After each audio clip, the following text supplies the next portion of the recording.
involved in all of this Karen Reed situation?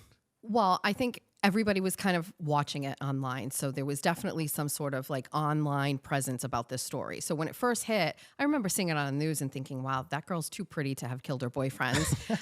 And then definitely Turtle Boy started writing articles about it. And they were one a day, one a week. Sometimes it was just constantly there. So you're reading about it is very interesting. And I had started working for Fall River Reporter. I'd gone to some pretrial hearings because things were kind of slow. I was just getting my start, and I went up there, and I thought it was really interesting. The trial began, and I told our boss, Mike, I said, listen, I've got to go up there. And he's like, you can go for the day, go check it out. And I went, spent the whole day, was live tweeting, which is kind of like a really interesting way for people to get their news, especially if they're working, right? I love it. Yeah, that's kind of how I was following along the whole thing. Some people can't watch on their screen, they can't listen, but they can kind of refresh and follow these live tweets. So I remember the computer I had at the time was old. It was like a dinosaur. It was so heavy, and I'm in the courtroom holding it and like trying to tweet fast. I wasn't really good at it. I'm older, so I'm not like these kids that can like do this stuff quickly. But after that day, I remember driving home from Boston, and I called my boss and I said, I would love to go every day. And he's like, no, I can't. I need you down here. We need people down here for news down here. And then he saw the views that it was getting on Twitter, and he's like, okay, maybe you can go back. Yeah, because you took the Fall River Reporter Twitter page from like nothing to... We had 300 people at the time, and now I think we have almost 14,000. Which is amazing for local. I mean, I don't know what the numbers of the other local Twitter accounts that we have. Like, not we have, just like competition or whatever in the area, but... It's huge. I think you surpassed pretty much all of them. It was my goal. I promised him, I said, if you let me cover this case, I will get you 10,000 followers. And I remember that day. It happened at night. It was late. It was like 10:30 at night. And I was like running around my house. I was like, I did it. We got him. And it helped me too in my brand. Like I also have like over 13,000. And it's just Twitter. I love Twitter. X. I love X. I love the freedom that people have to absorb news in an organic way. Nobody's filtering it for you. They let you read and decide on your own, as opposed to other platforms where they kind of, don't let you see and hear everything. So I love the platform. I was very happy, and people love the Karen Reed story. They, it's a sad story, but they love it. And it's an interesting one. And so how did you become, because there's only a certain amount of media that's allowed in the courtroom, right? Yes. And how did Jess get in there? Because you have people from all across the world with cameras trying to get in that courtroom. And here comes Jess, one of how many people?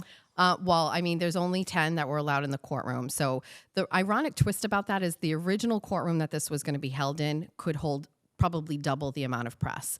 But the defense team put in a motion to move it to a different courtroom because they felt that the jury didn't have a direct line of sight to all of the people on the witness stand. So it was actually Karen Reed's team that suggested that they change the venue or do something. And the judge said, okay, great, we're going to go into a different courtroom, which was about half the size. The Norfolk Superior Courthouse is ancient. It's over 100 years old.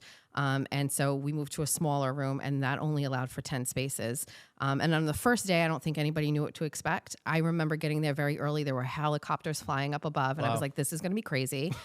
And I just happened to get there early enough. I think I was there at 6 o'clock that morning. And what time did it start? 9. Okay, I got you. So they let you in the courthouse at 8:30. I got there at 6, and it's an hour drive for me. There was a whole battle, I think, because you're a great Twitter follow. Yes. So it wasn't there a whole battle of holding spots in line? You had girls holding your spot in line Steven, overnight. it was like the Hunger Games out there. I'm not kidding you. That first day, I got spot number 9, but I knew the next day people were going to recognize how competitive it was. And you could always go into the overflow room, but to be in the room was definitely, obviously, an advantage if you're reporting on it. And it turned crazy. So we were looking for seat holders. Now, big media companies would pay people to do it. They'd have staffers that would just sleep in the chair overnight, getting like $30, $40 an hour. We're a small team down here. We don't have a big team. So sometimes, and a chair would maybe hold the spot. I would drive up sometimes overnight and leave my chair. Sometimes I'd stay, sometimes I'd sleep. And then because I had a following, people would offer to do it for me, which was, I never believed that would happen. But there were people following the case and following my work that offered to sleep in chairs for me.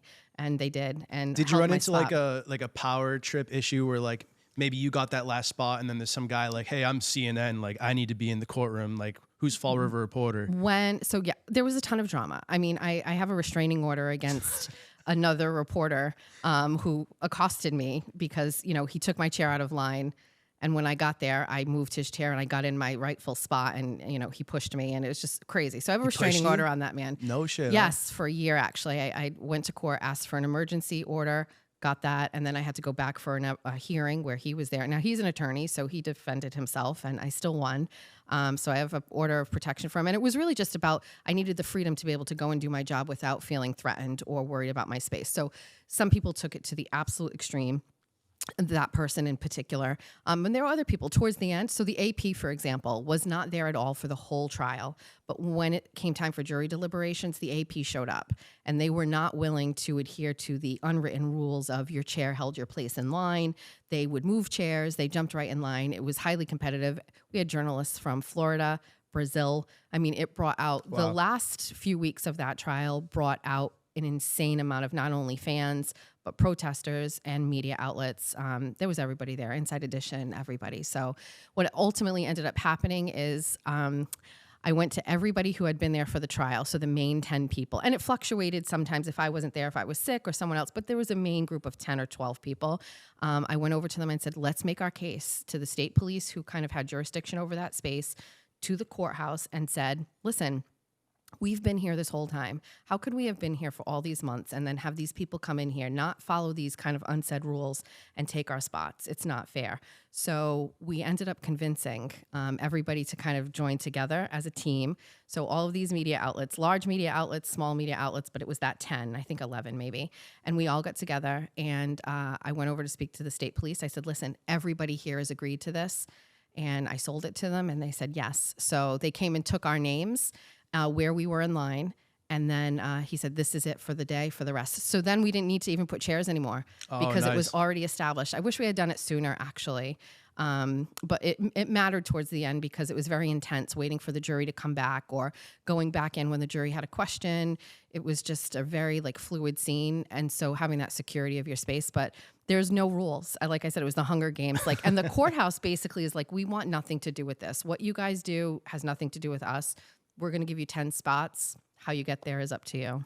And so one of those 10 was Turtle Boy, correct? Yes. And not that's at the a whole beginning, story. actually. Yeah. It's so, it was really interesting. But when the Karen Reed trial started, or in the beginning in the preliminary hearings, he was incarcerated.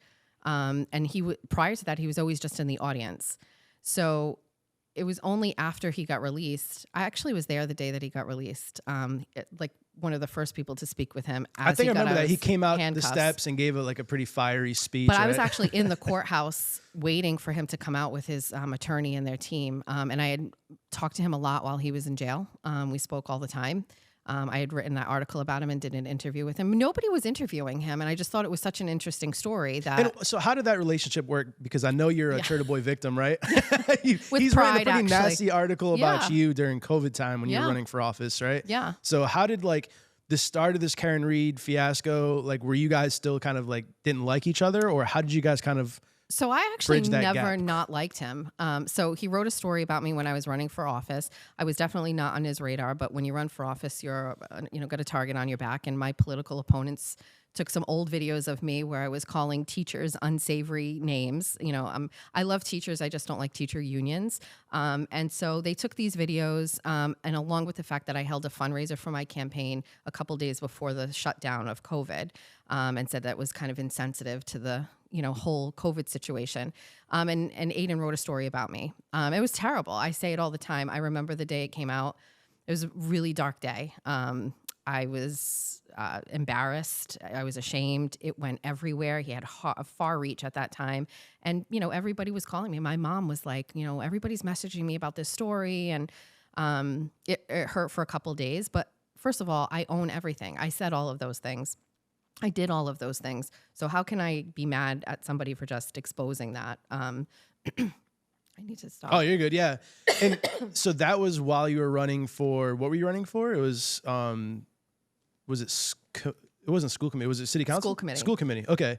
And do you think that kind of put a nail into that campaign? Him writing that big hit piece? Yeah, it was over. 100%. Yeah, that's tough. I mean, I'm so sorry. No, you're fine. You're good. But I mean, it is kind of a badge of honor, right? You have to own it. You have to own it. And I reached out to him and I said, you should have come to me and asked me first. And he's like, well, talk me through it. Why do you think I shouldn't have written the story? And I said, this is how I feel about COVID. Now, post-COVID, all these years later, he's like, I definitely think about COVID differently than I did back then. Yeah, a lot of people regret the shaming other people for... And then as we kind of got to know each other just through Facebook and Messenger and things like that, he's offered to take it down. And I said, absolutely not. Leave it up. It's a badge of honor. Okay. So he offered to take it down and you're like, nah, screw that, keep it up. No, That's because cool. I think it's an extraordinary thing for it to be featured on there, first of all. And then it also just goes to show, again, you kind of have to own it. People, doing things or acting a certain way and then just getting mad because somebody talks about it. I mean, it's out there. Like, we live in a digital age. This is a footprint forever. So I owned it. I said, fine, whatever, leave it up. And he did. And then when he was in jail, I was very curious about that whole situation, how it was adjacent to the Karen Read trial. And I was so shocked nobody was talking about it. Because if you follow his case, which I do, this guy someone who's a little detached from all this, yes. Why was he in jail? So he was charged with witness intimidation for going around people that were involved in the Karen Read case and freedom of speech, going out in front of where they work or their home on the sidewalks, never going to people's houses, never touching them, but using his First Amendment right to kind of picket these people. And they charged him with witness intimidation and picketing, I think, or something like that. Now, I think there are 1,000 other examples of him doing exactly that where he has never been charged. But his vocal stance on this case and his police rhetoric regarding the investigation and all of these people was definitely affecting the public's perception of this case. So prior to that, Karen Read was a murderer. When Aiden jumped into this, it was, wait a second, is she really, or is this a cover-up?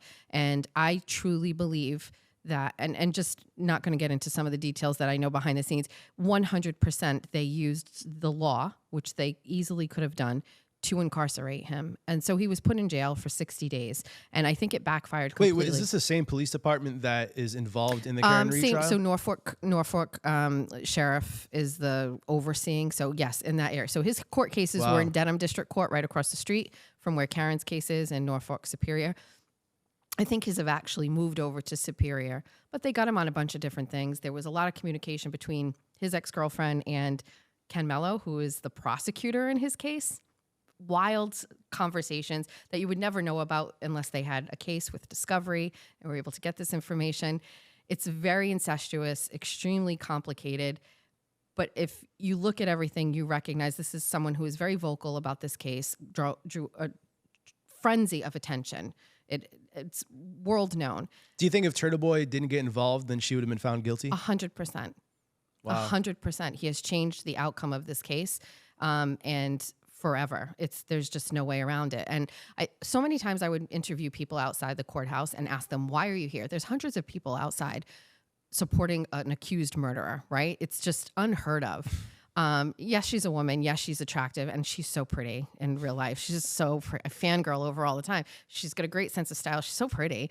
And her family's just so great. There's just this weird thing. But I would ask people all the time, why are you here? Why are you taking a day out of work to come stand out here and support this woman? And it had less to do with Karen and more to do with these people thought that if it could happen to her, it could happen to them. That a police investigation could gone awry, or a police investigation could cover up something or pin you for a murder that you didn't commit. These people believed that John was killed inside 30 Fairview Way and Karen did not kill him, and that they pinned it on her to protect themselves, and they feel like that could happen to them. Over and over again, that is what people said. This could happen to any of us. Now, as a journalist, how do you balance the chaos of all of this drama that's going on with still trying to keep your finger on the truth, right? Like, if you did find some information that made you kind of second guess whether you believe that Karen Read is innocent. Yep. Like, how would you balance that? Like, not going so far down one road of just thinking, all right, I 100,000% believe that she's innocent. Like, how open-minded still are you to the fact that she could potentially be guilty? So let it be known, every single journalist who is there has an opinion on this case. So anybody thinking that these mainstream media companies, these NBC people they all have an opinion on this case. The majority of them thought that she did it.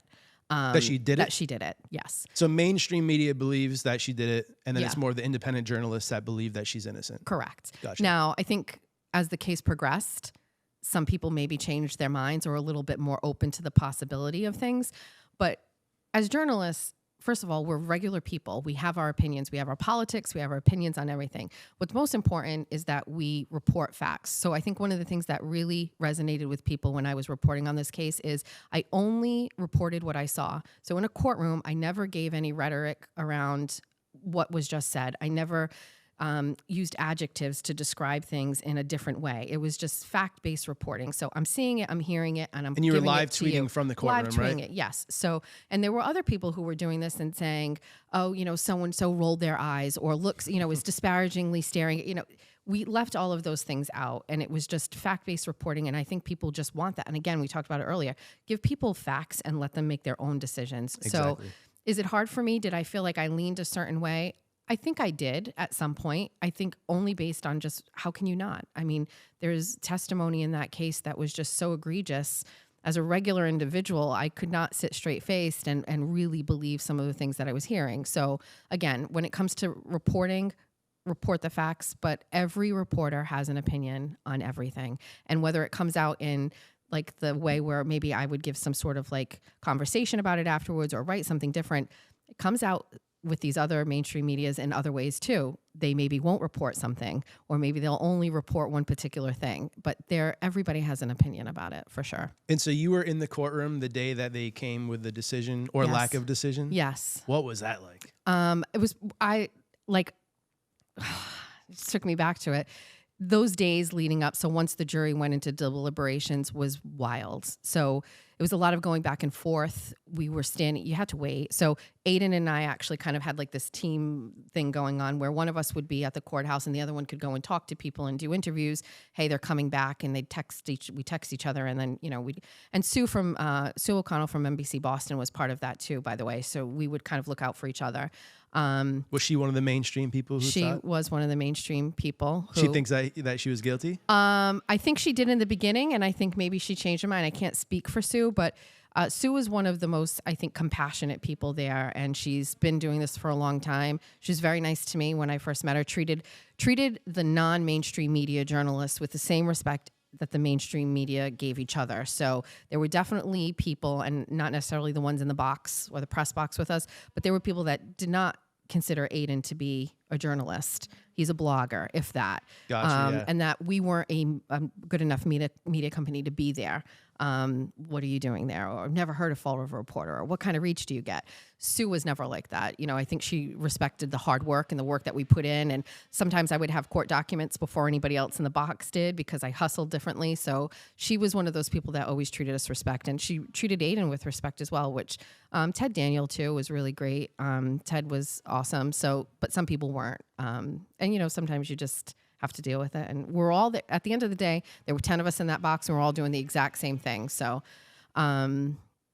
so that the day that it happened, it was, every day was, it's going to happen today.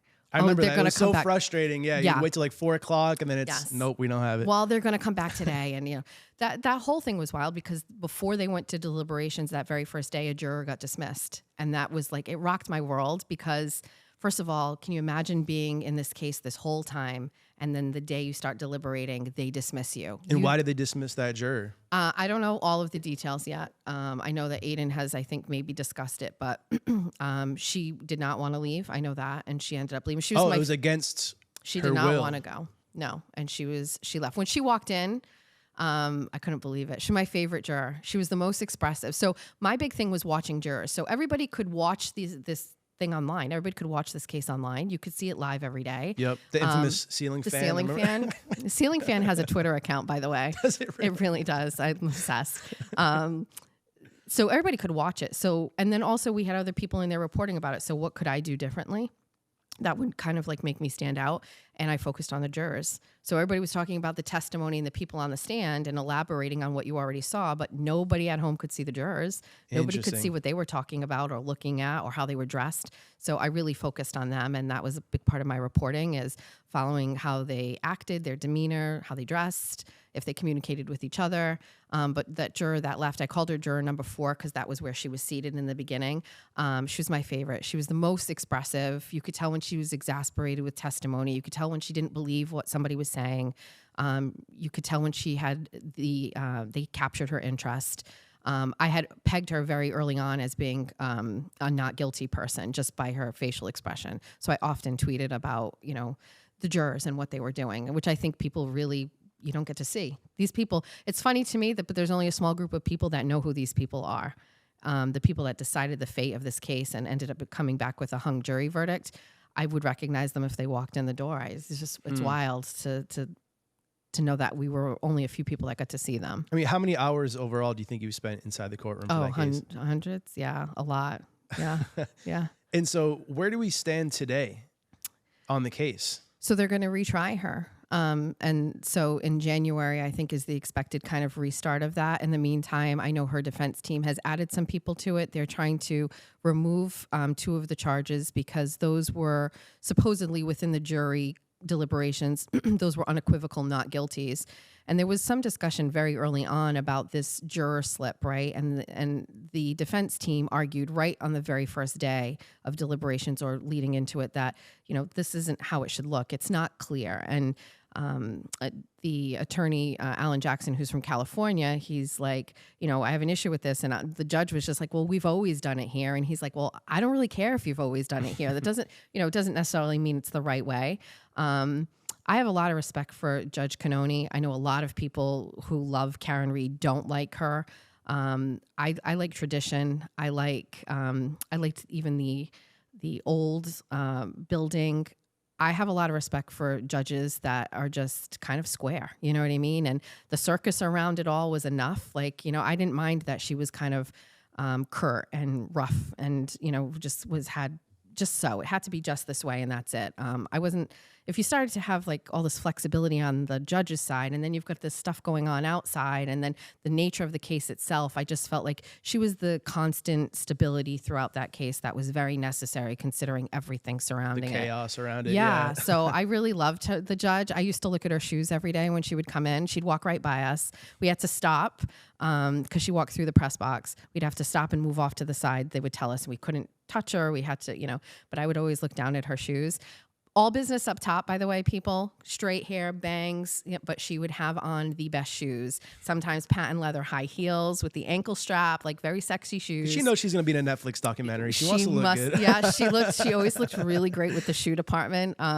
So yeah, it was always my thing every day to talk about her shoes. So what was it like? So manslaughter and second-degree murder, right? Those were the 2 big things against Karen Reed. I think I'm going to be honest with you. I don't know it all offhand. I always had to read it up when I got there. But I know that there were 3 charges and 2 of them were, unequivocally not guilty. So the defense team is essentially saying that these should not be part of this process in January, I guess. So whatever her team is doing, they're making motions. I thought I read yesterday maybe there was a motion to dismiss all of this.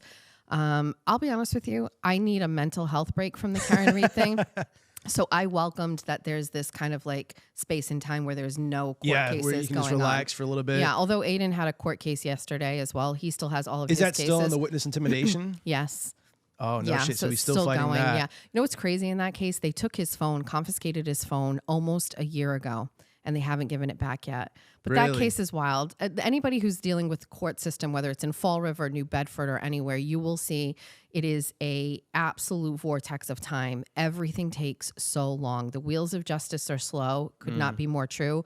From a simple court case to the most expansive murder trial, the amount of time that lawyers get to kind of navigate through this process is extraordinary, and it's not swift. So anybody with any type of case expecting things to move quickly, and even with COVID, it was worse. We're finally getting cleared out of that. I'm still seeing cases in Fall River District Court that were 2020 that are finally getting seen. COVID must have really pushed things back. Yeah. So it's a very, very slow process. I've learned a lot. And there's a lot of people that are like true crime junkies that were obsessed with this case.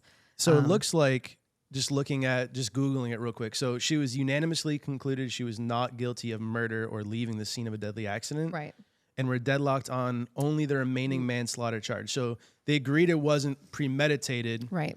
But that doesn't matter, right? Because they're still going to just try it again for the second degree murder. Yes. Because it was a hung jury. So even though that jury, all 3 of those charges are supposed to be moved over to January. So all Gotcha. 3 are going. They're trying to say if the jury came back and said, hey, we know it's not these 2, we should remove it. But all 3 of them are supposed to be part of the January retrial. Got you. And I think the conversations that we're hearing from, which is really interesting. So the jurors haven't spoken with any mainstream media outlets yet, or maybe one has, but getting insight into what was happening during deliberations is super interesting because there were some people that were just absolutely unequivocally never moving away from she was guilty. Yeah, some people dig their heels in and it's, Yes. you can't convince me And otherwise. then there were some people who were not guilty, but that some of these jurors are complaining were bullied to kind of move over to the guilty side. And the dynamic of the jury was very interesting. I remember when I was looking at them in the beginning, we used to try to figure out what we thought each person did for a living.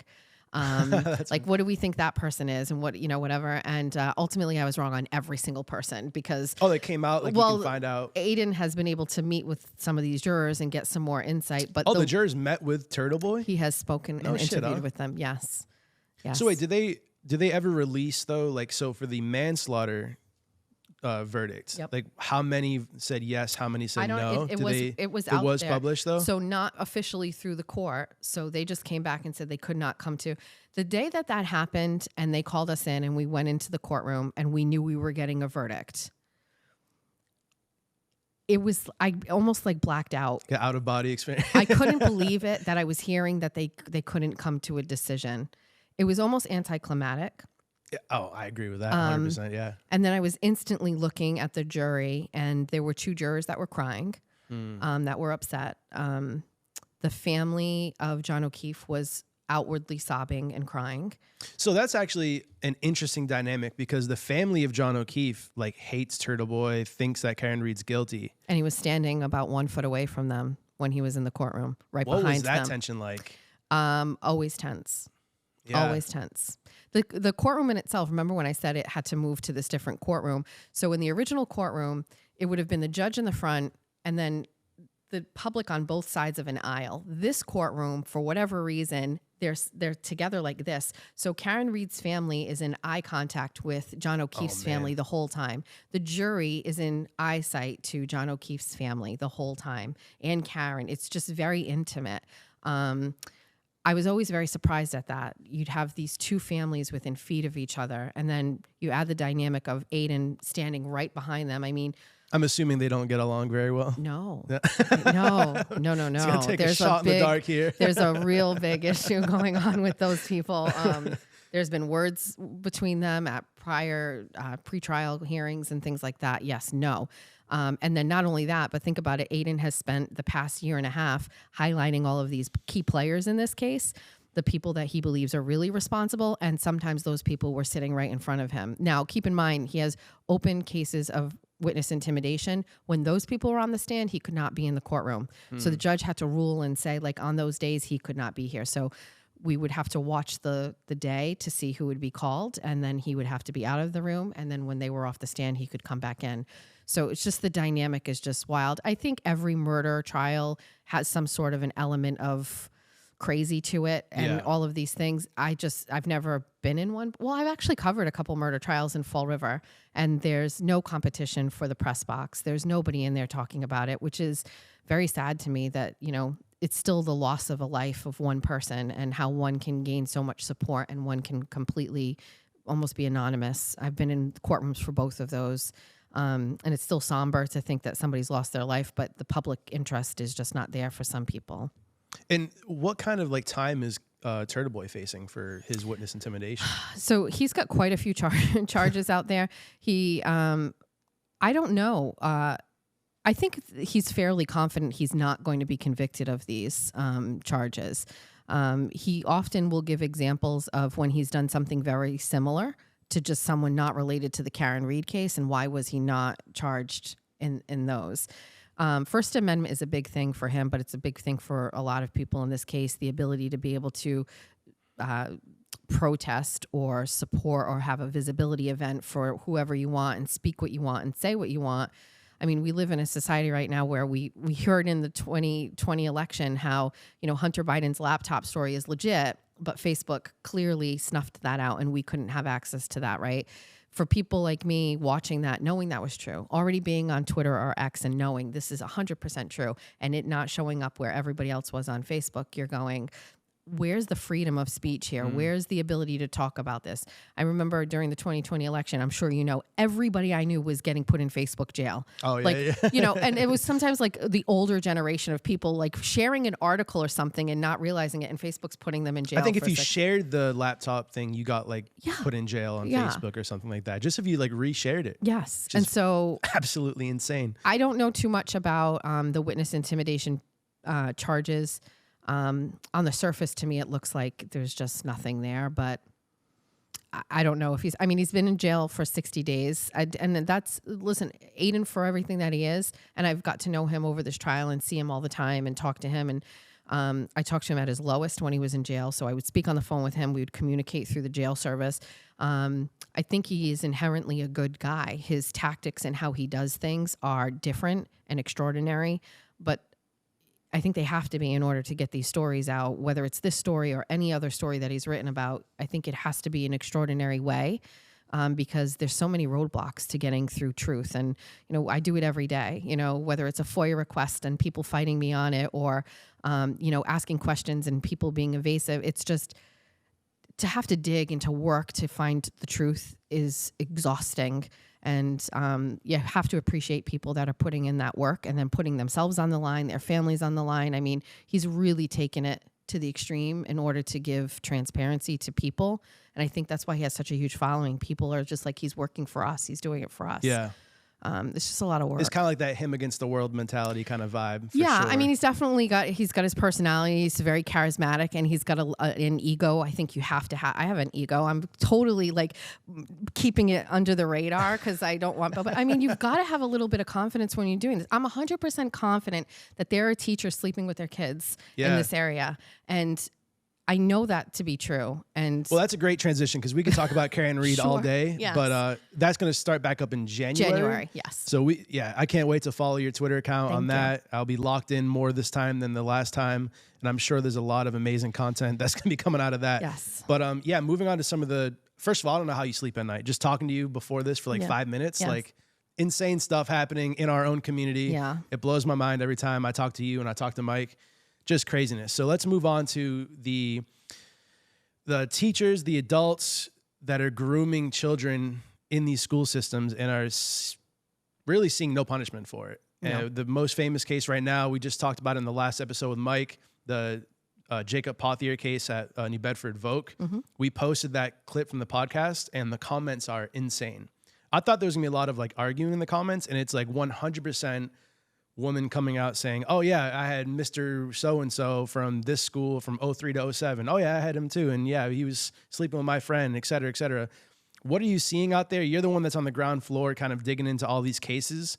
What are you seeing? What are you hearing? I mean, what's going on in these schools in the South Coast? Well, I think in schools everywhere, there are teachers that are sleeping with students, whether it's male teachers and female students or female teachers and male students. It's happening. It's not talked about. And there's a pathway for this to continue because there's no accountability. So statutory rape in the state of Massachusetts is 16. So if a student is over the age of 16 and is having sex with a teacher and they don't want to press charges and a parent doesn't want to press charges, there's no charge that could come to a teacher for having sex willingly with a student. Surprisingly, there are no parameters in school handbooks or policies that prevent teachers explicitly from having relationships with students. It's not written. I think people think it's maybe taboo to even put it in there. It needs to be in there. So I would venture to say in every school in Bristol County, there is at least one story that I could authenticate where a teacher is having a sexual relationship with a student. And the more I talk about primarily high schools out. Correct. Right? Obviously, So, we're not yes. talking So like I elementary haven't- schools or anything like that. haven't heard of anything just- lesser than a high school. So all high schools. The more someone hears about it, the more stories come forward. So like you were saying. Oh my God. Like, so I've not been a part of this story whatsoever. I mean, I made a video for you based on And the it's reporting great. that you Thank you. 100% did. But when we posted that podcast clip, I was stunned at how many people, local too, like Yes. dropping local names, like dropping receipts in the comments and in our DMs, like not just like vaguely saying, oh yeah, I had a teacher, like saying names, dates, classes, how they did it, who some of their victims were, like call this number, talk to this person. We got flooded. So it really opened my eyes that this is actually seriously an issue that needs to be addressed. Well, I want everybody to know that if you had sent a message, I have a Excel spreadsheet where I take that information and I plug it in. Whether I get a chance to get to it will remain to be seen. And that's the issue here. So we're a small company here. I'm primary Fall River. You're over in New Bedford. There are only so many hours in a day. I could spend every hour of every day working on these leads, and I would never run out of something to do. It's so complex, and it starts with access to information. So for the Pothier case, for example, this accident occurred in January. I got a tip from someone on a Facebook post that said these two people were having a relationship.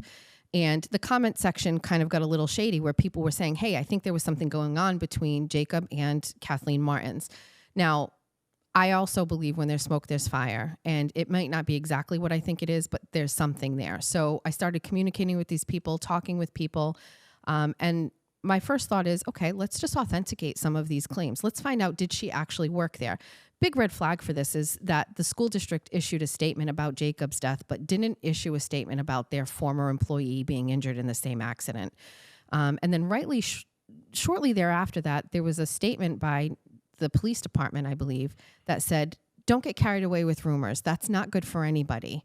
You know, so people were online starting to talk about this, and now we had an authority figure coming down and saying, just don't talk like this, right?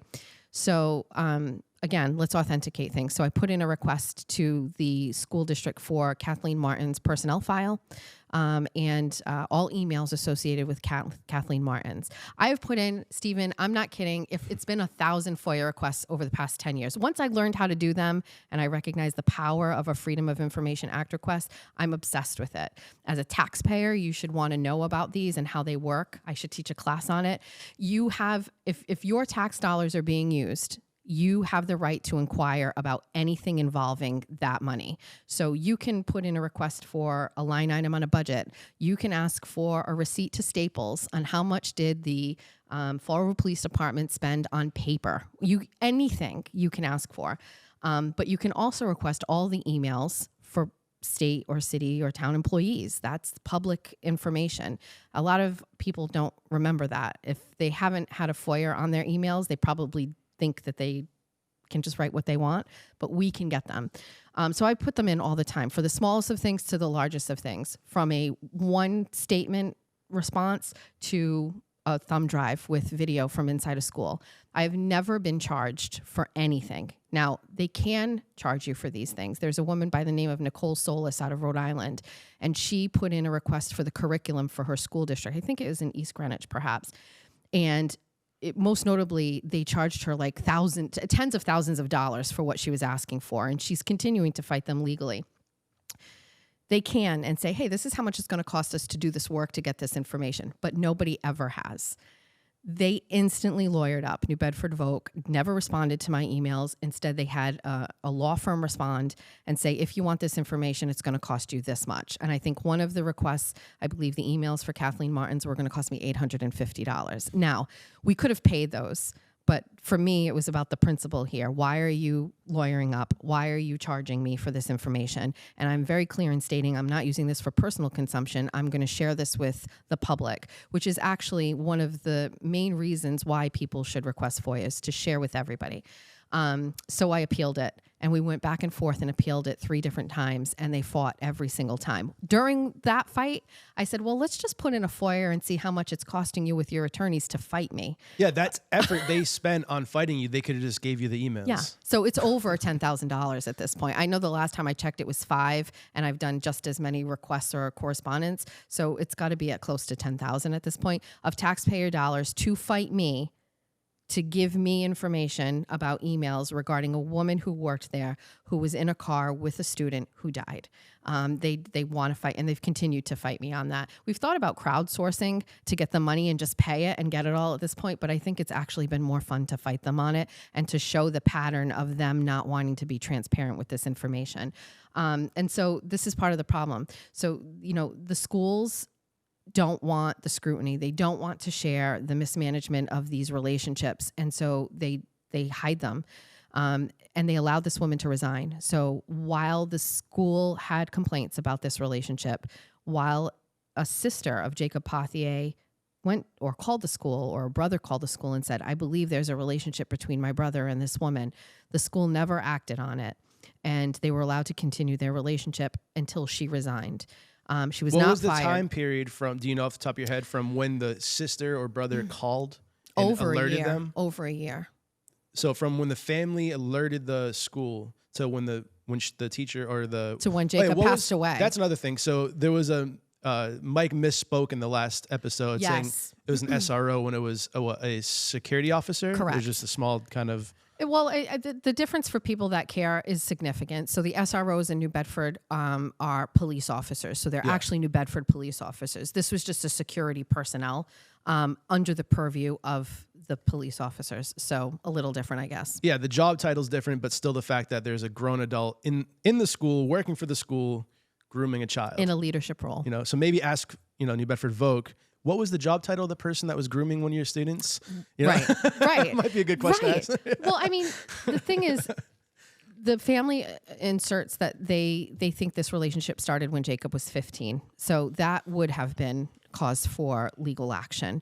But even if it was 16, there have been people that now, this is wild. So after my first story about this, I had people calling me on burner numbers that are teachers that work at New Bedford Voc and said that they knew that there was a relationship between these people.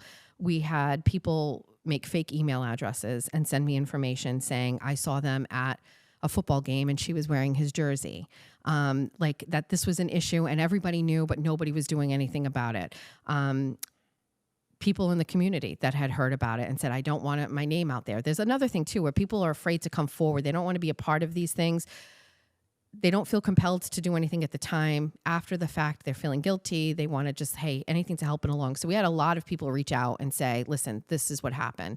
And we continued to just try to fight it, kind of chip away at it. And then the real break came is when the family decided to take legal action against the school district. So they have sent a letter or demand letter to them basically saying they're looking for some sort of relief. And if there's no reciprocation there, they're going to, move forward with some sort of litigation in a court. Former mayor of New Bedford, Scott Lang, is their attorney representing them. But in the meantime, that got me to connect with the parents, Jacob's mom, his sister. It's very sad. It's a terrible situation. They feel that the school district failed their son, failed their family. They believe Jacob was not driving. They believe that she was driving the vehicle.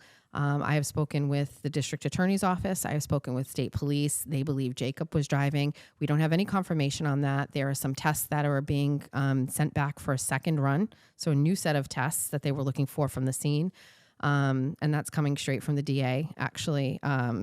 Greg Melody, the communications guy. Yep. Yeah, we ran into him. So Mike and I were at Starbucks where we do a lot of our work. Yeah. And he walks in, poor guy, thought he was just coming to get a coffee. And we grabbed him as soon as he walked in and we're like, I need to talk to you about the Pothier case. Where are we going? It's already September, and this happened in January. Why have there not been any statements about this from your office? And it's an open investigation. It's continuing to move. But he did tell me that there was some tests that were sent to the state lab that needed to get tested again, is what he told me. So patiently waiting. I haunt him all the time. They're testing to see if she was driving rather than him. Yeah, I think there was some. This is not from Greg, but I think there was some issues with DNA that may have been on the airbags. There were some conversations I heard about Jacob's shoe being found underneath the pedal of the vehicle.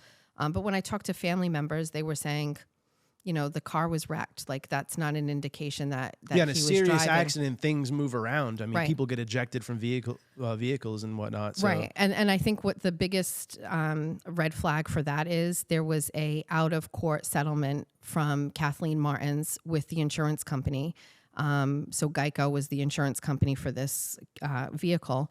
And they settled a case with Jacob's family where Kathleen Martin's was the driver of the vehicle. So we have an insurance claim that Kathleen Martin said she was the driver and they paid the family. It's not a lot of money from what I'm hearing, but they've admitted in a courtroom or in a court document that she was driving this vehicle and therefore the family was entitled to a settlement because he was killed in that crash. So we have an insurance claim that is saying that Kathleen Martins was the driver, but we have a district attorney's office that's saying that he was Jacob was driving.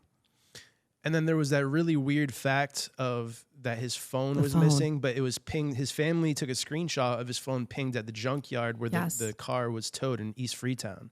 And then they asked the police officer if they can get the phone back. The police officer, yep, I can get it. And then a couple days later said that he doesn't have it. Yeah, so this continues to be a point of contention in this case. So the family told me about this phone. The first thing I asked was, how do you have proof of that? And they had the screenshot where they showed that the phone was pinging where the vehicle had been towed. So now the district attorney's office is saying that that is not true. They are saying that the phone was never there. The phone was destroyed in the accident, and it was just the sensor inside the phone that was in the car that was pinging. We were told that But they're saying it was the sensor. They're saying the phone was destroyed and the sensor stayed in the car? Yes. They're saying that the phone but was how the obliterated. Powered? They said the phone was obliterated in the crash and that it was swept up when they cleaned up the scene. And yet the family was able to ping the phone in Freetown. We also spoke with family members that said they spoke with a police officer who said, we've got the phone. We're going to do a data dump on the phone and we'll get it back to you. And then when they called 10 days later, they were like, we don't have the phone. Now, was that conversation over the phone? Like, could they trace those phone records? Over the phone. Like the conversation of the police officer saying that, yeah, I have the phone. That one, I don't know. I feel like there might have been a call and a face-to-face on that one. I'd have to check my notes on it. But the family is confident that they were told that the phone was recovered. It was the family said, hey, the phone is here. We're pinging it, or it pinged. We know where it is. The battery got shut off or the phone got shut off, so they lost the signal on it. But they maintain that they were told by a police officer that the phone was in their possession. They were going to do a data dump of it or just retrieve the data and that they would get it back. And they never heard anything else about it again, except that they heard from a police officer, we do not have that phone. We do not know where it is. Speaking with the DA's office, they are confident that this phone was destroyed, that the phone never pinged over there. The police they think never they had it. Photoshopped it or something? Like, I mean, so we talked, Mike and I talked about this. Look at your phone. It's got a case. How could this phone get so obliterated that nobody saw it? It got swept up. At least like a good chunk of an iPhone, right? I don't it's know. Not just going to turn into pixie dust. It doesn't make sense to me. The family maintains that the phone pinged and that the phone was there and that they were told that they would get it back. And now the phone is gone. Man, so what do we do now? I mean, what's going on today? So there's two things. So the family is still pursuing their legal case with the school district. I think they have some sort of a deadline where they have to reply. Last check with the family, there was no reply from the school district. We still have the investigation with the state police and the district attorney's office. Greg has told us that it'll be any time now. I have heard that all summer long. It's going to be any day now. I know eventually they have to come forward and say something. So we're going to have to wait until the DA's office. What I think, if I could predict, the DA is going to come back and say Jacob Pothier was driving that vehicle and there'll be no charges against Kathleen Martin. And I think that part of the case will be closed. And then the next thing will be the family suing the school district for negligence. And I think that's the root of all of these cases is who are in leadership roles in the schools, who are the administrators, who are being told that this is something that's happening between a student and teacher, and then what happens when they get that information.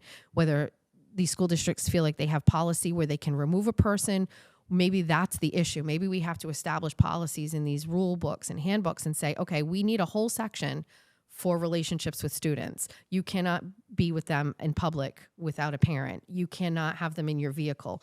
You can't text them. You know what I mean? Like there's nothing there. So I think that whole thing needs to be revisited. And my biggest concern here is every time I release a story about a teacher and a student, it brings out more. The web just continues to grow. I saw it with my own eyes. I mean, it's unreal. And I know for a fact that there's other stories in the area. And I know that you have some leads. Are there any other ones that you could talk about publicly at the moment or no? So we have a teacher from Somerset who allegedly had a relationship with a student. That teacher was terminated. So I think this particular story, once it does come out, breaks the mold.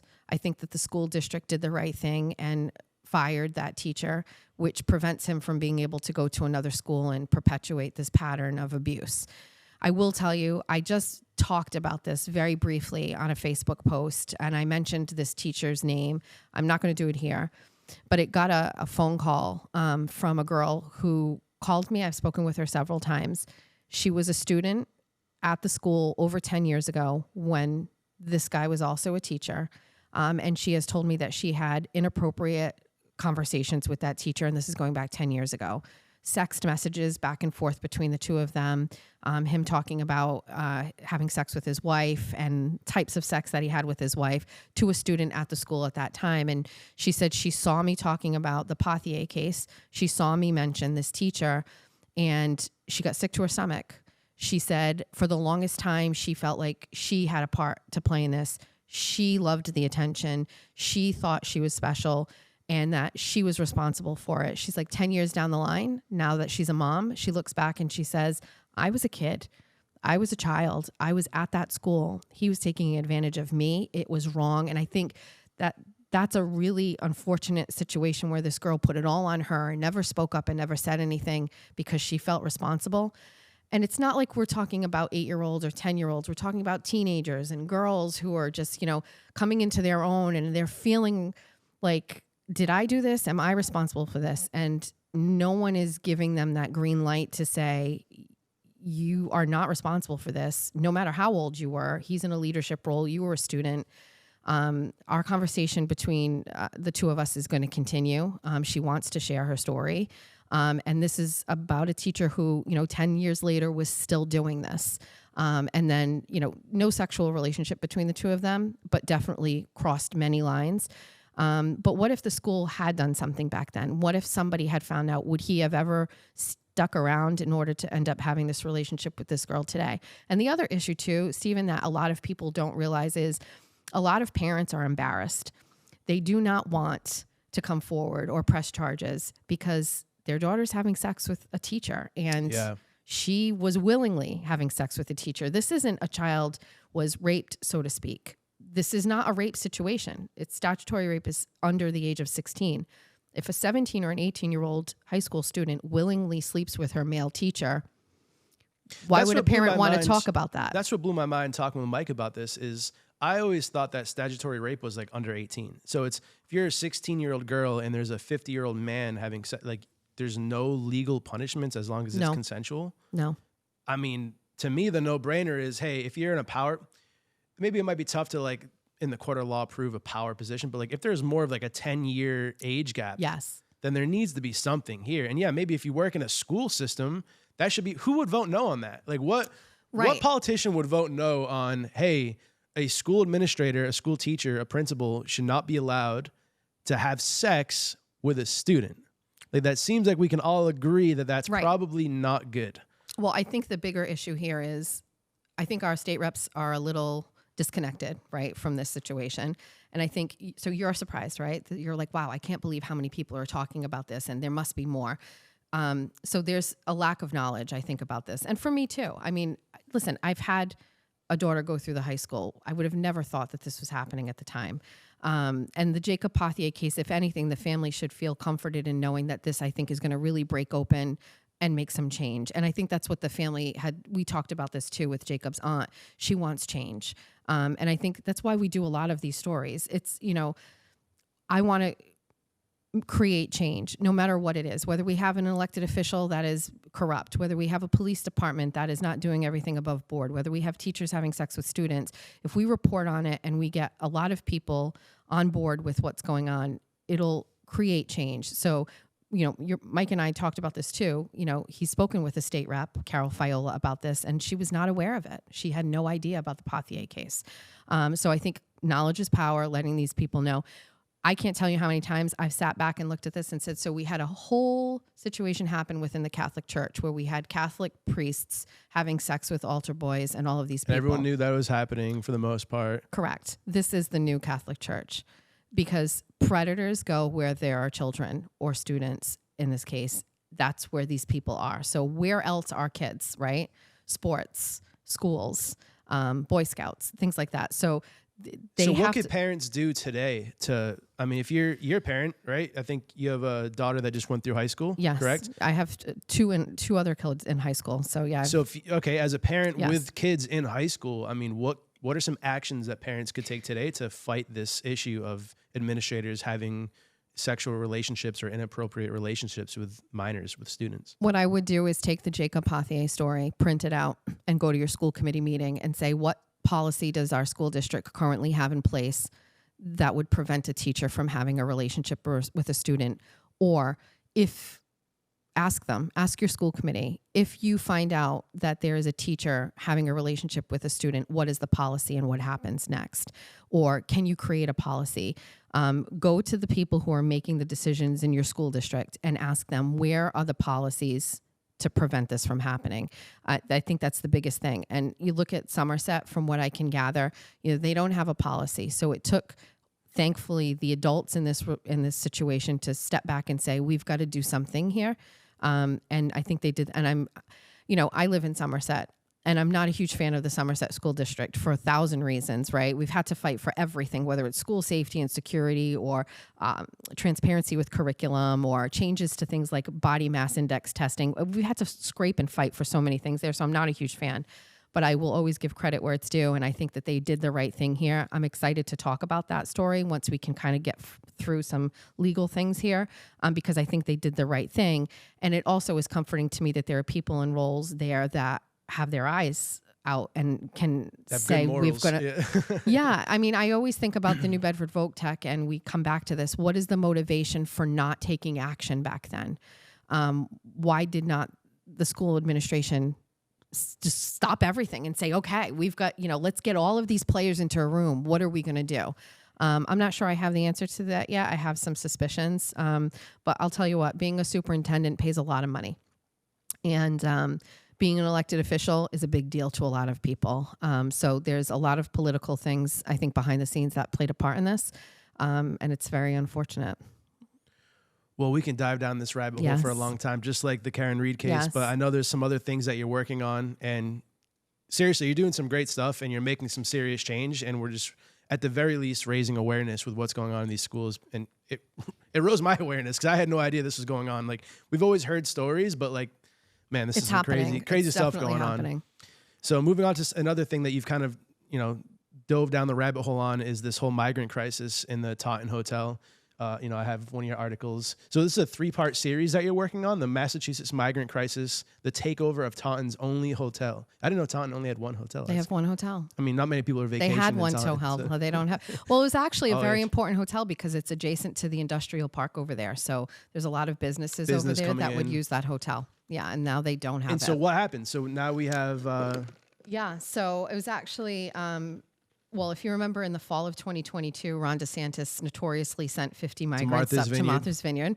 That was very intriguing to me. I understood it was a political ploy and, it did its job. It brought awareness to it. And DeSantis was like, hey, if they're all down here, you guys should get a taste of what this is like too. And I remember I was on the air actually at WBSM, and I remember that happening. I talked about it and I said, I would love to put an air tag in the backpack of one of these migrants that were dropped off there and just kind of follow the shelf life of a migrant through Massachusetts. So right from day one, I was super curious about what happens to them once they get shipped here. What happens to them? And those people left Martha's Vineyard very quickly, so couldn't figure out where they were or what they were doing. But it didn't take long because in the following May, we started to get, migrants flown in from the border, and they went to the Taunton Hotel. And general curiosity, what does a modern day migrant look like? In my mind, I'm thinking, rough shape, emaciated, no clothing, just really, really rough. I'm just thinking migrants living in tents and just really bad. And so I was naturally curious. I wanted to go see what they look like. So I drove up to the Taunton Hotel. It's 20 minutes from my house, and got a completely different perspective on this. These were very healthy people. They were dressed very well. Some women had acrylic nails, Nike sneakers, basketball jerseys. All the kids had tablets. They all had iPhones. It just did not look to me the way that I thought it was going to look. It piqued my interest. And then so right away, I started looking into it, and I started documenting just to myself everything that I was observing when I was there. And then when I started working here, it was a great opportunity for me to use my skills to start putting in FOIA requests and asking questions. How is this getting funded? Where is this money coming from? And just hearing the stories from people on the ground there. They were migrants that were buying, 70-inch TVs or 60-inch TVs and bringing them into their hotel room. I'm going, this just doesn't make sense. So as time went on and I learned how to navigate through the system of getting information, it's just worse than I thought. And I think it's worse than anybody ever thought. The amount of money that is being spent just exclusively in this hotel is extraordinary. It's multi-millions of dollars. And there are many hotels like this throughout the state. I have so many. I wandered into one on accident a couple weeks ago. Where? So I was in Peabody, Massachusetts. Okay. And I had to take a piss so bad. Yeah. So and like we wanted to stop at a Starbucks. I missed it. It was like the way Peabody set up, it kind of sucks. So I was like, whatever, we'll pull in. I'll go in the lobby of this hotel. It was like a Hilton or something. And couldn't find a parking spot. So I was like, damn, what's happening in Peabody? It's popping over here, right? There's cars filled. Could barely find a parking spot. I had to walk pretty far to get into the hotel. Yeah. And as I'm walking to the hotel, there's a big group of dudes just hanging outside, like grown men, not one woman, not one child, just a bunch of grown military-age men just hanging outside, listening to music, just chilling. So I get up to the front sliding doors of the hotel, and there's a big sign. Well, not big sign. There's a paper taped to the door saying "Public Not Welcome." And I was like, interesting. It was like. What was it? It was public, basically saying you can't take a piss here, public not welcome. Right. I was like, that's kind of weird. So I tried to go in and instantly it was just like, no, you can't be in here. So we left and I put two and two together. Like as I was getting back in my car, like, wait a second. I Googled it real quick. Yeah. Sure enough, it's a migrant shelter. Yeah. And I'm not bullshitting. I didn't see one woman or one child. It was all men my age just hanging out. And there was a bunch of cars there. So obviously a lot of them have cars. And again, like, I feel for these people. Like, if I was in their situation, I would do anything to be living in America. So I feel for that. I don't blame them. But it does kind of feel like there is a huge mess up happening in our, just in our state, in the entire country of just how much money are they spending per month on this hotel in Taunton? You don't want to know. So one of the things that we're doing, and that my goal is to have a complete breakdown of how much a family of 4 is getting from the state at this hotel. So we started last week, and you're right, by the way. So the demographic is skewed. All grown men. All grown men. First of all, Massachusetts is a sanctuary state, so to speak, right? And we have this right to shelter law. This is only supposed to be for women with children. So if you're just a single man, you should not be getting shelter here, right? But I can tell you firsthand that that's absolutely not true. A hotel in Somerset had for several months a group of migrants there, 40 hotel rooms, and there were men in hotel rooms with each other that were not attached to any of the females that were there. So it's happening. But if you just look at the Taunton Hotel, these people are living there. They have a security there with a police detail, right? Police detail, 24 hours a day. 24 hours a day. How much does that cost? Well, the hotel is paying it now. So I checked into that. So they're paying it and they're paid up to date. So they pay it every 30 days, I guess. It's paid up to date. But it's 24 hours a day. You need a police officer there, which is funny. I interviewed him. The officer? You talked to him? I did. He's all for it. He's all for this. These people need a place to stay. Very shocking. They make a lot of money on those details. Very shocking that he had this opinion. I was actually taken off guard by it. I was just like, I didn't expect it. You know, I thought for sure he would just be like, this is just wrong. And he was all about it. And he said, this is no different than a regular housing complex. And I said, with the exception of the fact that it's got 24-hour police details, because most of those don't, and also that it's completely funded by taxpayer dollars.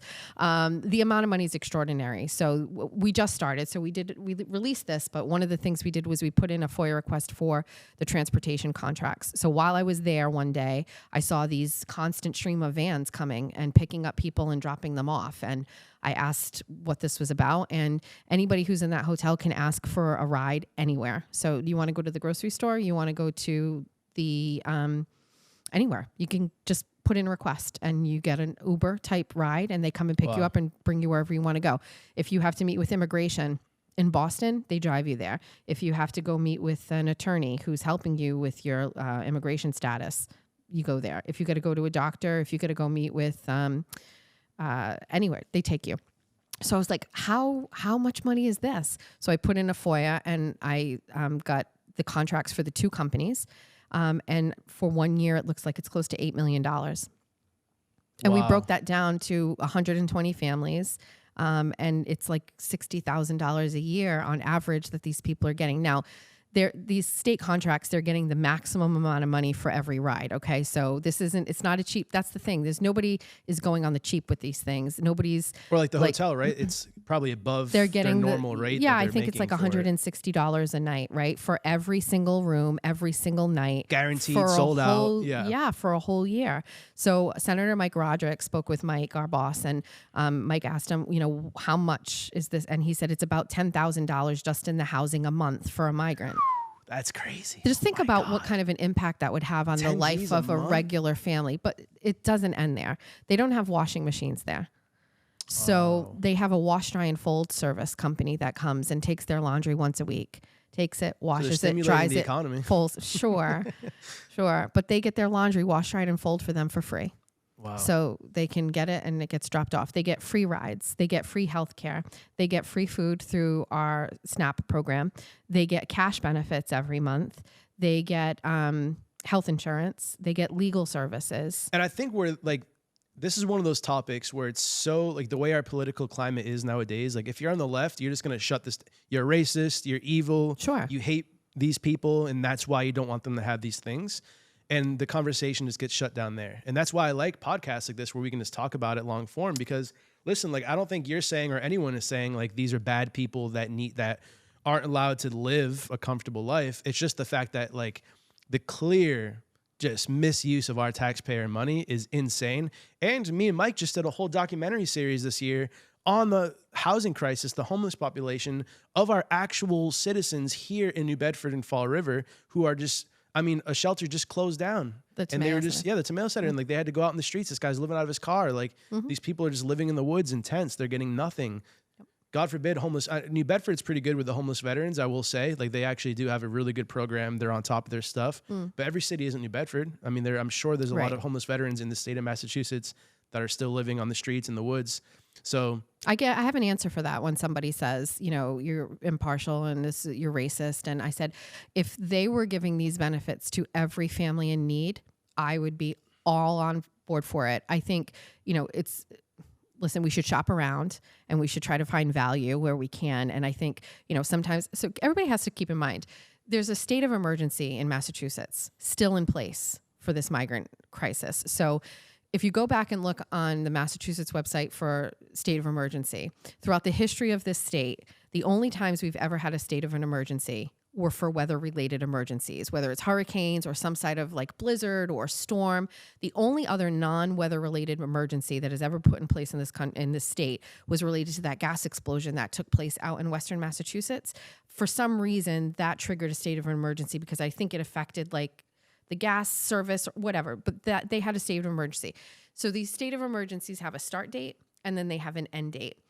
The migrant crisis has its own state of emergency, and it's very shocking when you look at and I encourage people to go and look at that. Just Google state of emergency Massachusetts. It'll bring you to the mass.gov website, and you'll see the history of all these, Hurricane Gloria, I think, had a state of emergency. And you see all of these listed, and then it's the migrant crisis, and it has a start date, and it's still open. And it gives such a unilateral power to the governor to basically do exactly what is being done right now. Just spend however you can. So you think about it. When you're in an emergency, you don't care how much it's going to cost to house people who lost their home in a flood or because of a snowstorm that, knocked out power. You're going to meet these needs immediately. So that state of emergency vibe, right, is all about just meeting the need and helping people. It is being so exploited by this migrant crisis under the umbrella of state of emergency. So we still have a state of emergency in the state. It's ongoing. There's no end date. And I think it had an end date and it moved. Like because we hit our capacity like immediately over the winter time. So it's like, we have this umbrella of just free spending. And are they still housing them at the airport, or did they stop doing that? So as people were coming in, so very early on, we found out that there was a center right outside of Boston that would take migrants and give them like the tools to get them to a shelter. And we saw very early, if you were watching this, you could see it was filling up too quickly. So I called there and I was like, how can I get housing? And the first thing they asked me, do you live in Massachusetts? And I'd say yes. And they said, we can't help you. So this is like an emergency type of place by the state, funded by the state, and they could not help you if you were a resident here. But they opened more of those, right? So it was getting bottlenecked, but so they just created more. The issue here is all of these people have been moved to emergency housing. We've had over 20,000 migrants come into Massachusetts since last year. I spoke with someone at the office of it's EOC or however you say it. But so I spoke with the organization in our government in Massachusetts that's responsible for this. And I said, how many migrants out of the 20,000 who are in emergency housing have been able to secure permanent housing away from a shelter? So out of that 20,000, it's only about 209. Wow. So that's the next step. So, okay, we're hemorrhaging money at these hotels. We're funding every single part of it, from their food to their laundry service and everything in between. Don't get started on the educational piece. And that's why people like me, when, people come back and say, oh, these people deserve it and they need help. You haven't been watching the budgets in school districts as long as I have, because watching school districts cut things like art programs and recess and down to you have a 20-minute lunch period because the teacher contract has been so stifled where they're negotiating literally how much time they have covering a lunch.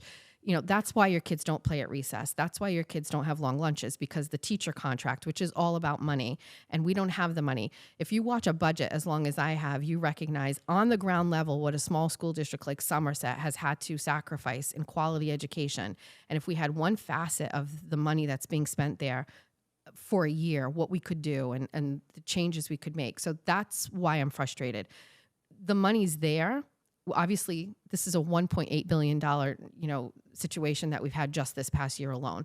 The budget for next year is obviously just going to explode. So it tells me two things. One, the money's there when they need it for something, right? So why are we struggling? And two, why are we not taking care of the people here as well? So sometimes you'll hear people say, well, what about our veterans? I'm not saying don't take care of the migrants. Take care of them and our veterans. Take care of our homeless. Take care of everybody. Why is there only an emergency for the people who came here, and why not an emergency for the people that are here? So it comes down to these budgets, the money, the hemorrhaging. But my bigger concern, and what I think I've already moved past, is where will these people go once the shelter is no longer an option, or as they start to move them out?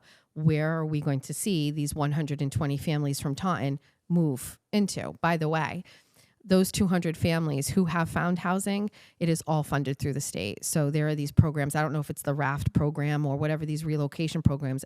They pay their rent for over a year. So wherever they go, there's also incentives. So if you find housing for a migrant, you get $100.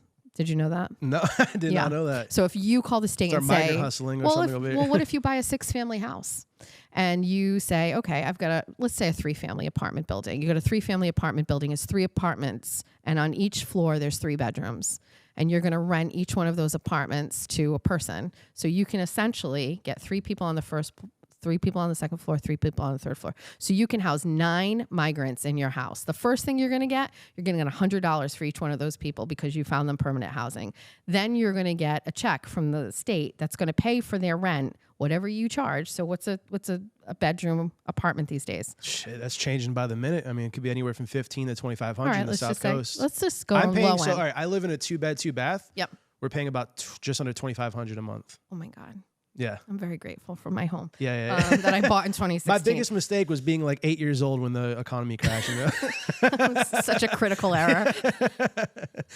Don't get me started on the real estate and the housing, but So what do you think the long-term effect is on just Massachusetts residents? There's this so whole many, migrant crisis? so many. First of all, there's a major cultural influx that has just come here. So the number of people that have come in here, you get 20,000 families. The majority of them are Haitian. This is a real change in culture. We had these homeless people staying in Somerset for a while, and so we had a hotel. They were temporarily housed there until they got moved to the Taunton hotel. When those people were housed in Somerset, the children enrolled in school in our Somerset school districts. The first thing we had to do is we had to hire interpreters because nobody speaks English, right? So there's that. Just adapting to having, listen, it's not racist to say this. Somerset has less than 1% of its population is not white, right? It's 99% white. So now all of a sudden you have in a school district that's all white, you have all of these kids coming in who are Haitian. They don't speak English. They don't look the same. And they have to learn how to make this a cohesive group. And it's been a challenge. There are parents that I speak to are very frustrated. And I'll give you the perfect example. There's a woman who has a child and he sits at a table in his class. And I think he's in third grade or second grade. At his table, he has 6 chairs. He's one. The other boy on the side of him is special needs. So it's an integrated classroom. So this kid has ADD. He's kind of all over the place sometimes and doesn't sit down a lot, and he's on the go. And he has a person that kind of helps him and the other students who have like a plan in place. The other children at that table are all Haitian and do not speak English. Those children speak to each other. And my little boy over here from the mom says he doesn't speak to them and he can't speak to this kid. So she's saying, is this not a disservice to my child that he's now in an environment that doesn't fit him? He can't learn to socialize. He can't talk. He can't ask a question if he doesn't know something. And so I'm just highlighting that that's a real issue for some parents, that there's been a change to the dynamic of the school districts. Now in Taunton, by the way, the state has allowed those children to stay going to school in Somerset, even though they've moved to Taunton, and we pay for transportation to transport them back and forth from Taunton to Somerset every day. So in Taunton, they're a little bit more equipped for it, right? They were able to hire translators, but it's still a real struggle. I've spoken with 2 teachers in the Taunton school district, and they just don't speak, these kids don't speak English, and they don't have enough. So I think the culture shock is going to be a bigger problem in our schools. What would you say to someone who says that you're racist for just saying that the culture shock, Somerset's 99% white people, you're angry that they're bringing in brown people, that's a racist thing to say? Yeah, not angry at all, but we have to understand that it is, the fact is that we went from a community that had the majority of English-speaking students to now having to accommodate students that are not English-speaking. So we have to hire staff. They also are coming with disadvantages in education and may need assistance to learn. And so now that is another burden financially on our school district. And again, we're not quite equipped for that. And I don't think that the government has picked up the curve on that yet, and having to say, okay, how much money do you really need? And where are you going to need the funding? And what are you going to need? But I can tell you this, when this started happening and all of these towns started getting people were trying to scoop up people who could translate very quickly. And I remember speaking with someone, and I think it was in the Westport School District, they moved right away to try to see if they could find, might not be Westport, but to try to get people on board because there aren't a lot of people that could help. So scrambling for resources, not having the funding, it makes a difference, I think, when it comes to not being prepared. Nobody knew this was going to happen. It came overnight. The migrants that came to Somerset came at 11:30 at night one night. Nobody knew. The school didn't know. The town administrator didn't know. This is a big problem too. And I think we're so past it, we don't lament on it. But the government in this state never told you were getting migrants. They just showed up. And then when they came, you figure it out. Then you call, and then it's like, what do we do? So I don't think it's racist. I think if we want every child to be successful, we need to make sure they're getting everything that they need. And if you're putting students from another country into a school district without the parameters to help them, how are they going to succeed? It's not about just the students from Somerset succeeding. It's about the other students as well.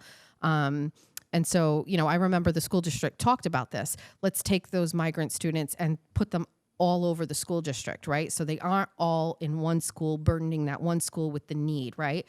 But they ended up saying, well, we want them all together, because if they're the only 2 kids in the school and one school, and, we want them to stay together.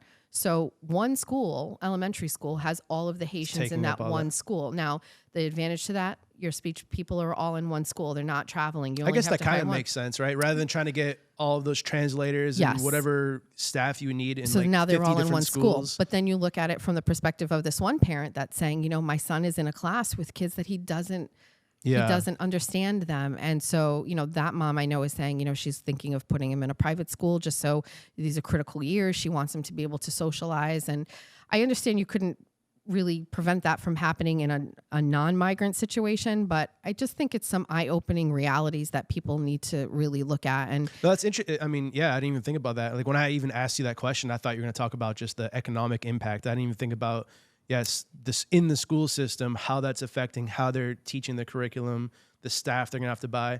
And I mean, I don't think what you're saying is racist whatsoever. I understand that the woke crowd would interpret that as you're an evil, racist Nazi. Sure. But that's why I appreciate Wouldn't be the first time. Exactly. Yeah, I appreciate the fact that you're willing to like publicly say that, because I think we need more just open dialogue on these very difficult conversations. Stephen, I'm going to tell you something right now. So people turning a blind eye to the fact that the Haitian people have a completely different culture than us is wrong.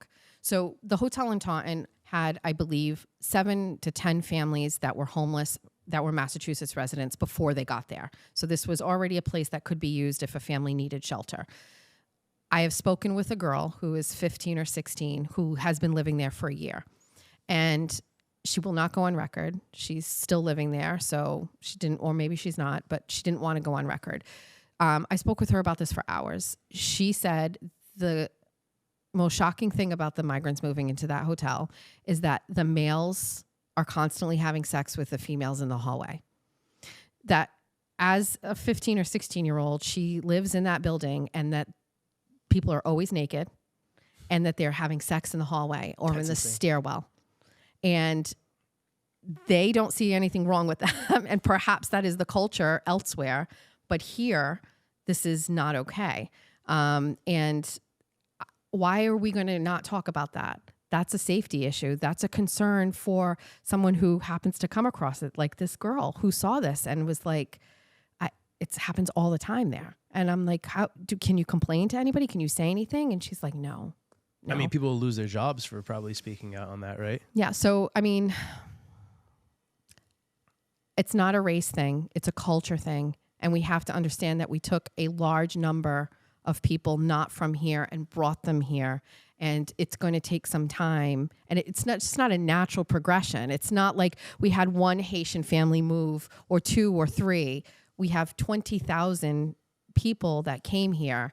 And it's a culture shock, I think, for them and for us. First of all, I can tell you right now, they came here with no winter clothes. Everything they had was summer clothes, and they're not used to, the weather, and the kids there had no coats. And I remember when we were doing clothing drives, we needed to get them boots and things because, the first day it was like 60 degrees. These kids were running around and they were cold.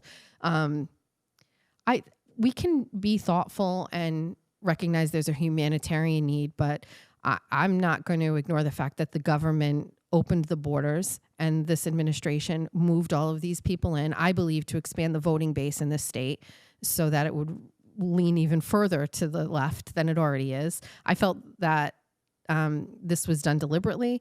I think it's at the expense of taxpayers. It's never been done before. It will not be done again. If Trump gets elected, this border will close and this will stop. The damage is already done. We've had millions and millions of migrants come in, and we haven't even talked about the stories that we're reading now where we have these migrants that are raping people. And again, when I see those stories, I connect that to the story of that girl that told me, she sees them having sex in hallways and out in public. And, people now, we're getting stories of them raping people and kids. And I'm going, this is a culture thing. That is a safety issue. And it's nothing that was, I think, on the Biden administration's mind when they started moving these people here.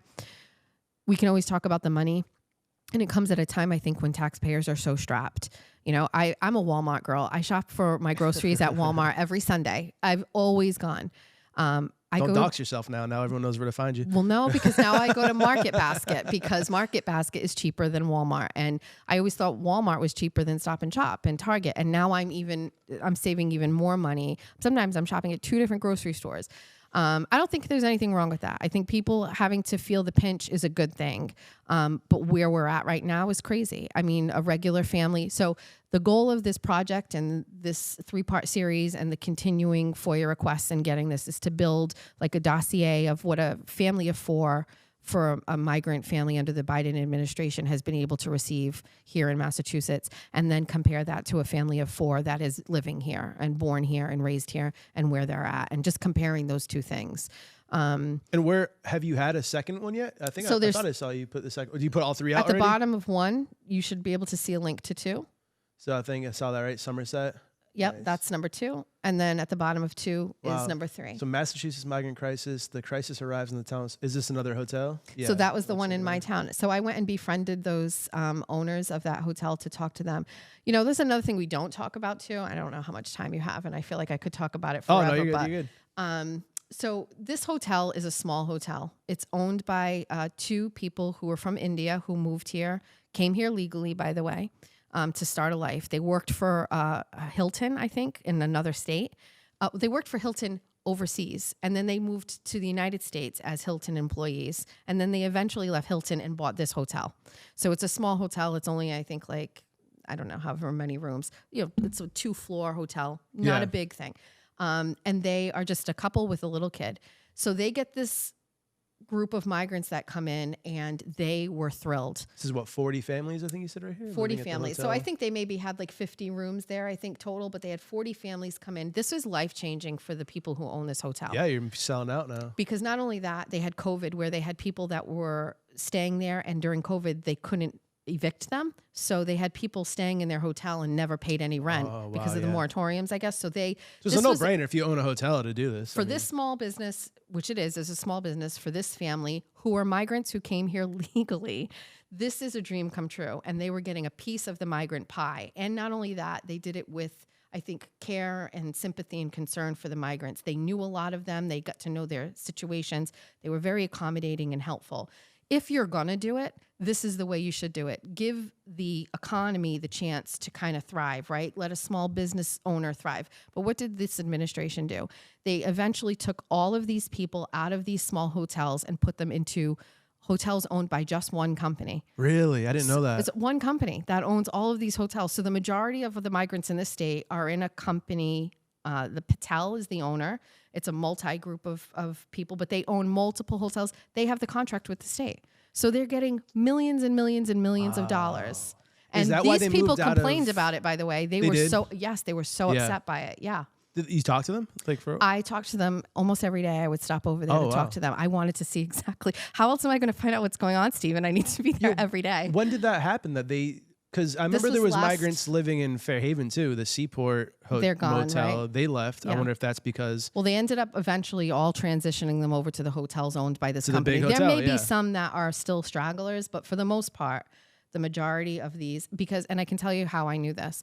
The city of Taunton sued the hotel because they were over occupancy. So basically every hotel has an occupancy limit. The city of Taunton sued the hotel owners for having the migrants? Correct. I wrote a story about it. So the state is sending migrants to the hotel, but then the city is suing the hotel. They said they were sending too many. So it was over occupancy. So the building inspector would go when these people first came and started, going through how many people are here, adding it up, and they were over occupancy. And I guess they told them every day you're over occupancy, you're going to get charged a fee. So whatever, I think it was $1,000 a day if you're over occupancy. So, and this would have been in place pre-migrants too. So if you're over occupancy, you're going to get charged. There's obviously rules, and the building inspectors for wherever it is have to uphold it. So the city of Taunton basically said they're not listening. They're continuing to over capacity, and they haven't paid their fees. So the city of Taunton sued them. I only found that out from a FOIA request.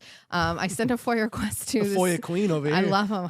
I think my Facebook status the other day said, how many FOIAs can I put in a day? Well, did you see the comment in the video that kind of popped off about that we just posted about Mike talking about the Pothier case? Some woman was saying that if you just put in a Freedom of Information Act, they'll be able to give you all the information. Yeah. There's no need to spend thousands of dollars, but you still have to spend money. They'll fight it, and they can. Well, we could get it if we paid it. So I just want to make it clear that information is available to me in the Pothier case if we want to pay. I think the total dollar amount is something like $1,500. So if we wanted to pay it, we could pay it.